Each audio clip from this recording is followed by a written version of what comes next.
Hello Philippines, Luzon, Visayas, Mindanao na naman po. Welcome to my brand new vlog. Hindi na po ang batang mangyan para mag-vlog sa inyo mga kalodi. Ayun mga kalodi, isang shoutout muna tayo dyan kay Ma'am Susana Regalario, Miss Kotso. Yan, thank you so much po ma'am sa inyong panonood sa aking vlog. At syempre shoutout na natin si Domingo Regalario. At isama na natin dyan si Ma'am Rangel Simbahon. At ang ating kakosa na si Noel Vlog. Ayan, mga kakosa ko dyan, mga reels bakbakan. Ayan, kung saan ay nandito ako mga lodi sa aking taniman ng sabing saba or kalibo. Ayan, sisilipin ko lang lodi kung meron pa tayong makukuha ngayong sunod na week na to. Kasi nga meron tayong reregaluhan na tao para dalhin sa Manila kasi magki-Christmas na po. Ito kasi ang mga paborito nila sa Manila. Ito mga lodi ay utay-utay ko lang tinanim. Bali ngayon ay nasa mahigit ng isang taon. Kasi sa isang taon po, sa beses lang itong bumubunga. Itong mga sasabing saba or kalibo. Ayan kalodi, meron pa daw matitiba or makukuha tayo pero hindi pa masyadong matigas lodi. Itong binablog kong luti na ito lodi ay bali karatig nung kay Tanisto. Doon kay Kapitan, ex-Kapitan Relyama. Tapos ngayon, wala na si Kapitan. Tinubos na ulit ng may-ari ni Ben Regalario. Ayan mga kalodi, sabi ko nga po sa inyo, ang vlogger ng kabundukan ay walang sawa na mag-vlog at magbigay ng good vibes sa inyo. Yan lodi, papasilip ko nga pala sa inyo itong pati na taniman ng mais ni Tata Nesto Relyama. Ayan mga kalodi, di ba? Ang walang kasayang-sayang mga lodi. At ang kagandahan nito mga lodi, hindi ka nabibili kung meron kang mga sariwang isda.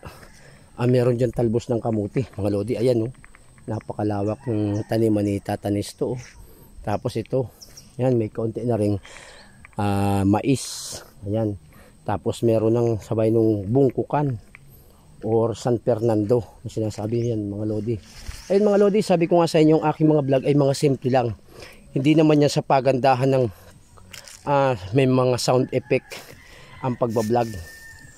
Ang importante dyan mga lodi, yung sinasabi mo sa iyong vlog ay napakaganda.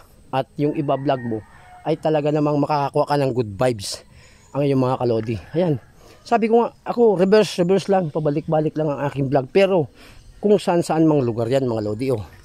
Kita nyo, itong mga loding palang mga nyug na ito, yan bago lumalaki na kang mga nyug yan, tanim ng inyong batang mangyan yan. Inupa sa akin yan ni Ben Regalario yung mga nyug na yan. Napakalawak yan lodi. Siguro ito daw nagkakamali, itong nakukulong-kulong na yan, nasa mahigit na 2 hektarya pa to. Ayan, sabi ko nga mga lodi, kung meron kayo sa mga probinsya ninyo na lupang nakatiwangwang lang, ayan, taniman na ninyo mga lodi. Ganyan lang, napakasimple. Taniman nyo. At balang araw, sabi ko nga sa inyo, ang pinakang mayaman po mga lodi ay farmers, mga taga-bukid. Ano po, totoo po yan. Wala pong yabang-yabang po yan. Talagang totoo yan sinasabi ko, taga-bukid ang mayaman, mga farmers. Lahat ng mga farmers, saludo po ako. Isipin nyo mga lodi, tandaan ninyo, saan tayo kukuha ng pagkain kung wala ng mga farmers? Di ba?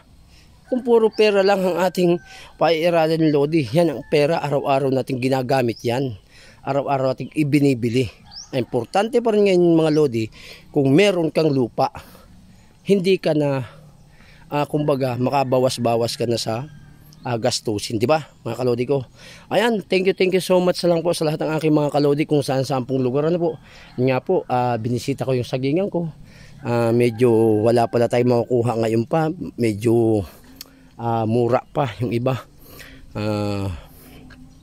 Siguro aabot pa ng mga 2 linggo yan bago ma-harvest. Pero okay lang naman mga lodi, kasi kahit pa paano meron naman akong pasilip sa inyo na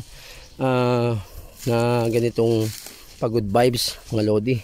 Ito bali lodi ay hindi ko na ngayon natatabasan kasi nga busy ang inyong kalodi, batang mangyan. Pero ayun nga po, hindi ko to titigilan ng taniman kasi ito nga yung kinabubuhay natin dito mga lodi. Sa mga iba nating mga kababayan yan sa iba-ibang lugar. At shout out na niya sa Barangay Kalagimit. Ano po? Kay Boy Remugat. Shout out yan kay Boy Remugat. Syempre, Gerald Cupino, shout out natin dyan, mga Cupinos family. Yan, shout out na po tayo dyan. Yan mga lodi, isa muna yung pasilip ng Batang Mangyan Vlog para meron naman kayong mapanood na naman sa akin na ka-excitement. O yung mga kabukid ko dyan, shout out na lang po sa inyong lahat yan at mapagpalang araw po sa inyo. Ingat po sa lahat ng trabaho and God bless. Advance Merry Christmas mga ninong at ninang. Huwag po kayo magsasawang ipasa o i-share ang aking vlog. Ano po? Punta po kayo sa aking YouTube channel, Ian De Castro. Ano po? Subaybayan po ninyo ang aking mga vlog at sige lang po, ipagpatuloy natin, i-subscribe nyo ako or i-follow mga kalodi. At follow back naman ako doon sa aking mga kakausa. Diyan sa GC namin sa Oriental Mindoro. Ayan, shout out na lang mga taga-Barangay Tigan. And God bless. Merry Christmas. I love you so much, Luzon, Visayas.